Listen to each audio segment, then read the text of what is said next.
स्वागत है आपका बिलासा कृषि कोचिंग के इस डिजिटल प्लेटफॉर्म पे। आज हम लोग पढ़ने वाले हैं मुर्गी पालन का तीसरा वीडियो, जिसमें हम लोग डिस्कस करने वाले हैं दीर्घ उत्तरी प्रश्न। ठीक है, दीर्घ उत्तरी प्रश्न में जो जो क्वेश्चन आते हैं या आने वाले हैं उनके बारे में हम लोग पढ़ेंगे। इससे पहले आप दो वीडियो जो मुर्गी पालन है उसका नहीं देखे होंगे, उसको जरूर देख लीजिए ताकि ये वीडियो आपको जल्दी से समझ में आएगा। तो चलो स्टार्ट करते हैं। पहला जो क्वेश्चन है वो है लटकाने वाले फीडरों के क्या लाभ हैं। जो लटका के हम लोग फीडर मतलब जो भोजन देने के लिए जो रहता है उनका बर्तन, ठीक है, तो जिसको लटका के हम लोग रखते हैं उसका क्या क्या हमारा फायदा है। ठीक है, तो ये लटका के हम लोग जो रखते हैं इसका क्या क्या फायदा है इसके बारे में हम लोग बताएंगे। लटका के रखने के बाद क्या होता है, इससे प्रथम कुछ दिनों के बाद आयु के बाद बढ़ जाने के बाद क्या होता है, वे सभी मुर्गियां उपयुक्त होंगे। मतलब ये हो गया, उनका जो उम्र बढ़ जाते हैं वो आसानी से इसको खाने के लिए लटकाए रहते हैं, वो यूज़ कर सकते हैं। दूसरा ये है, लटका के रखते हैं तो कम स्थान की घेरता है। ये होता है अधिक भर जाने की संभावना भी कम रहते हैं। आहार का गंदा ऊपर में लटके रहते हैं तो आहार का गंदा होने का संभावना भी कम रहता है, क्योंकि मुर्गी उसमें पैर नहीं डालते कि पैर के द्वारा उसको बिछने का काम करते हैं, वो नहीं हो पाएगा। ठीक है, आहार को नष्ट होने से बचाया जा सकता है। ये सब इसके लाभ होते हैं। ठीक है, नेक्स्ट जो क्वेश्चन है, अंडा संरक्षण करने के कोई 4 उपाय लिखिएगा। ये कोई इंपॉर्टेंट नहीं है, अभी तक क्वेश्चन नहीं आया है, क्योंकि अभी आपके लिए ये जरूरी है कि क्योंकि टाइम आपके पास कम है तो उस क्वेश्चन को ज़्यादा पढ़े जो इंपॉर्टेंट है या जो क्वेश्चन कभी एग्जाम में आया हुआ है। ठीक है, क्लियर। नेक्स्ट जो क्वेश्चन है वो है कि पिंजड़ा विधि या बैटरी विधि के क्या क्या लाभ होते हैं और क्या क्या हानि होती है। ये इंपॉर्टेंट क्वेश्चन है क्योंकि 19 में आया है, 17 में आया है, 15, 16 में आया है। तो बैटरी विधि के क्या क्या लाभ होते हैं इनके बारे में हम लोग देखेंगे। ठीक है, फिर इसके हानि के बारे में देखेंगे। तो पिंजड़ा विधि के द्वारा क्या क्या लाभ होता है, तो इनका जो विष्ठा होता है पिंजड़ा विधि में क्या होता है, पिंजड़ा विधि में समझ रहे हो, जो आपने देखे होंगे मुर्गी खरीदने वगैरह गए होंगे तो इस तरह से उनका जाल में रखा जाता है। ठीक है, पिंजड़ा में। ठीक, ये पिंजड़ा बना दिए उनके लिए, ये रखे गए हैं। ठीक, ये नीचे में कुछ बिछा दिए रहते हैं ताकि जो मुर्गी रहेगा उसका जो विष्ठा रहेगा वो नीचे, विष्ठा मतलब उनका जो ड्रॉपिंग होता है वेस्ट है वो। ठीक है, तो नीचे क्या होता है, फर्श में गिरता है, उसको हम लोग क्या कर सकते हैं, तुरंत ही इकट्ठा करके हम लोग बाहर निकाल सकते हैं। ठीक है, इसमें क्या हो जाए, जो परजीवी का जो आक्रमण होते हैं वो बहुत कम होते हैं। ठीक है, इसमें क्या होता है, बाहरी परजीवी या बीमारी होने की संचार भी रुक जाते हैं, क्योंकि एक में रहता है कोई दूसरा नहीं रहता है, तो केवल अगर बीमारी हो रहा है तो एक ही मुर्गी को होगा, उस जो पिंजड़े में है उसको हो गया। ठीक है, बस उसी को होगा। बीमारी के लक्षण प्रकट होने के बाद तुरंत हम उसको बाहर निकाल के उसका इलाज करवा सकते हैं। ठीक है, इसमें क्या होता है, इस विधि में अधिक जो उत्पादन होने की संभावना ज़्यादा रहता है, क्योंकि बीमारी कम लगता है, आसानी से देखभाल कर सकते हैं। ठीक है, इसलिए इसका लाभ है ये। अब इसका हानि क्या होता है, तो इसमें होता है पिंजड़ा विधि है तो मुर्गी जो होता है चल फिर नहीं सकते, जिसकी वजह से उनका जो ग्रोथ होता है वो रुक जाता है। ठीक है, सूर्य के प्रकाश भी पर्याप्त मात्रा में उनको नहीं मिल पाता है, क्योंकि अंदर में लटका के रखे रहते हैं।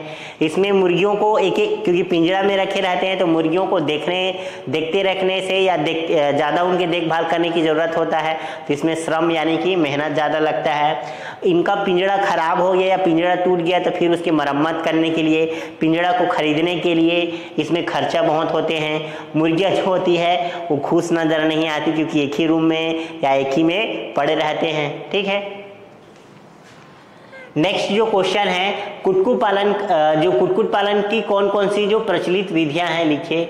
ये क्वेश्चन अभी तक नहीं आया है, फिर भी याद रखिएगा मुर्गी पालन करने की कौन कौन से प्रचलित विधि है। तो एक तो घर के पीछे हम लोग छोटा सा बना दिए रहते हैं उनके लिए, वहाँ पे कर सकते हैं। और एक फ्री रेंज होता है जिसमें मुर्गियाँ जहाँ पाए वहाँ घूमते रहते हैं, बस एक उनके लिए बॉर्डर बना दिया रहता है। ठीक है, इंटेंसिव होता है, इसमें से सबसे ज़्यादा इंपॉर्टेंट होता है डीप लिटर सिस्टम। ठीक है, कौन सा सिस्टम, डीप लिटर सिस्टम।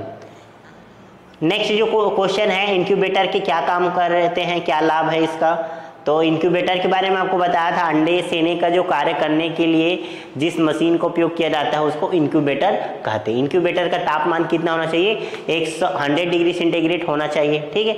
इसके लाभ क्या क्या है, तो लाभ भी देख लीजिए। ये होता है कि अब प्राकृतिक विधि से अंडा सेने कार्य करेंगे तो कम मुर्गी हम लोग उत्पादन कर सकते हैं, क्योंकि कुछ अंडे का सेने का कार्य होगा। मशीन के द्वारा होगा तो बहुत सारे अंडे का हम लोग उत्पादन कर सकते हैं एक साथ। बहुत सारे अंडे को कभी भी किसी मौसम में कर सकते हैं, क्योंकि अगर, और ये होता है बीमारी फैलने का भी संभावना कम रहता है कि अगर हम लोग मशीन को अच्छे तरह से साफ सफाई रखें, अच्छे तरह से मैनेजमेंट करके रखें, तब इसमें बीमारी होने की संभावना भी कम होती है। लंबे समय तक हम लोग यूज़ कर सकते हैं, ठीक है, क्योंकि जो अगर प्राकृतिक विधि से अंडा सेने का कार्य कर रहे हैं तो मुर्गी का जिस समय अंडा सेने का रहता है टाइम, उतने तक ही कर सकते हैं, हमेशा नहीं कर सकते। लेकिन मशीन में हम लोग हमेशा कर सकते हैं, ये लाभ होते हैं। सातवां जो क्वेश्चन है, इंक्यूबेटर से काम लेते समय किन किन बातों का ध्यान रखना चाहिए, इसके बारे में मैं पहले और भी डिस्कस कर चुका था, ठीक है। दूसरा वीडियो है उसको आप देख सकते हैं। उसमें टेम्परेचर सही से रखना चाहिए, उनका ह्यूमिडिटी होना चाहिए, ह्यूमिडिटी मतलब आर्द्रता, कितना तापमान रखना चाहिए, क्या करना चाहिए, ये बता चुका हूँ, उसको आप देख लीजिएगा, ठीक है। कब आपको बताया भी था कि अंडे को डेली 3 से 4 बार पलटना चाहिए, ताकि उसमें हीट जो है सब जगह मिलते रहेगा, ठीक है। कब तक पलटने रखना चाहिए, तो दूसरे से 18 दिन तक पलटते रहना चाहिए, ठीक है। ये सब आपको बता दिया था, इसको आप देख लीजिएगा। अंडे का कैंडलिंग परीक्षण करना चाहिए, ठीक, ये सब बता दिया हूँ, दूसरा वीडियो में उसको देख लीजिएगा। कैंडलिंग क्या होता है, कैंडलिंग आपको बताया था जो लाइट के पास अंडे के क्वालिटी को चेक करने के लिए किया जाता है, ठीक है। फिर आता है डीप लीटर सिस्टम के क्या लाभ होते हैं। डीप लीटर सिस्टम के लाभ आपको बताना है और हानि बताना है। डीप लीटर सिस्टम के लाभ क्या होता है, डीप लीटर सिस्टम क्या होता है ये पहले आपको बता दो। डीप लीटर सिस्टम में क्या होता है कि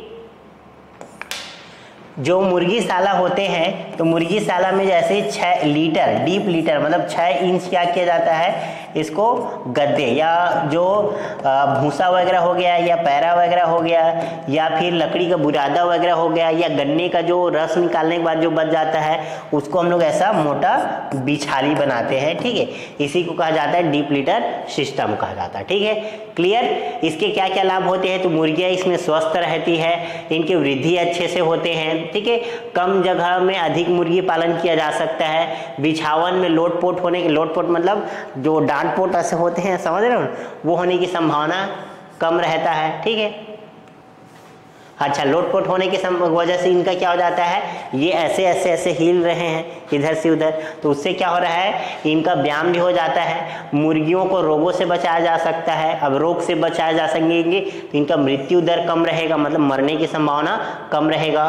कॉक्सिडियोसिस नहीं होता है। कॉक्सिडियोसिस क्या होता है, फंगस के द्वारा होने परजीवी के द्वारा होने वाला एक रोग है, ठीक है। क्वालिटी भी अच्छे रहते हैं। इसका विष्ठा को हम लोग खाद बनाने के लिए भी यूज कर सकते हैं। विष्ठा मतलब उनका जो वेस्ट पदार्थ होते हैं वो, ठीक। डीप लीटर सिस्टम से हानि क्या होते हैं, तो सूर्य के प्रकाश पर्याप्त मात्रा में नहीं मिल पाता है, जिसकी वजह से विटामिन डी उनको नहीं मिलते हैं, ठीक है। अगर एक मुर्गी को अगर बीमारी हो गया तो पूरे मुर्गी को बीमारी होने की संभावना होते हैं। जो जिस ऐसे एरिया जहाँ पे ठंडी वाला एरिया है वहाँ पे लिए लाभदायक नहीं होते हैं। अंडा एकत्र करने में परेशानी हो जाती है, ठीक है। मुर्गियाँ आपस में लड़ाई होने की संभावना ज़्यादा रहती है क्योंकि एक साथ रहते हैं, ठीक है। तो व्यक्तिगत इसमें निगरानी करने पड़ता है, जिसकी वजह से श्रम भी ज़्यादा लगता है, तो ये हानि हो गया, ठीक। नेक्स्ट जो क्वेश्चन है, नेक्स्ट क्वेश्चन क्या है कि अच्छे ब्रूडर की विशेषता, मुर्गी पालन की सिद्धांत, ये दोनों चीज़ को आपको मैं बता चुका हूँ, आप उसको देख लीजिएगा। इसमें बहुत सारे जो क्वेश्चन ऐसे हैं जो पुराने हम लोग पढ़ चुके हैं दूसरे वीडियो में, उसी को रिपीट किया गया है, ठीक है। इसमें दोनों को क्वेश्चन को मिला के क्वेश्चन पूछा गया था कि अच्छे ब्रूडर की क्या क्या विशेषता होना चाहिए और मुर्गी पालन में क्या क्या सिद्धांत होना चाहिए। और नेक्स्ट जो क्वेश्चन है आपकी स्क्रीन पे, जिसको बताने लायक है, डीप लीटर सिस्टम के बारे में हम लोग इसको डिस्कस कर चुके हैं। नेक्स्ट क्वेश्चन जो है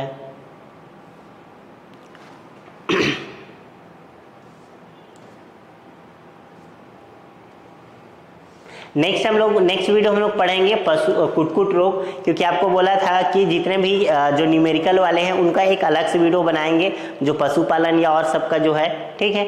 नेक्स्ट हम लोग पढ़ने वाले हैं मुर्गी के रोग, मुर्गियों में कौन कौन से रोग होते हैं उनके बारे में हम लोग डिस्कस कीजिएंगे। तो मिलते हैं हम लोग नेक्स्ट वीडियो में। Thank you so much, all the best, अच्छे से पढ़ाई कीजिए।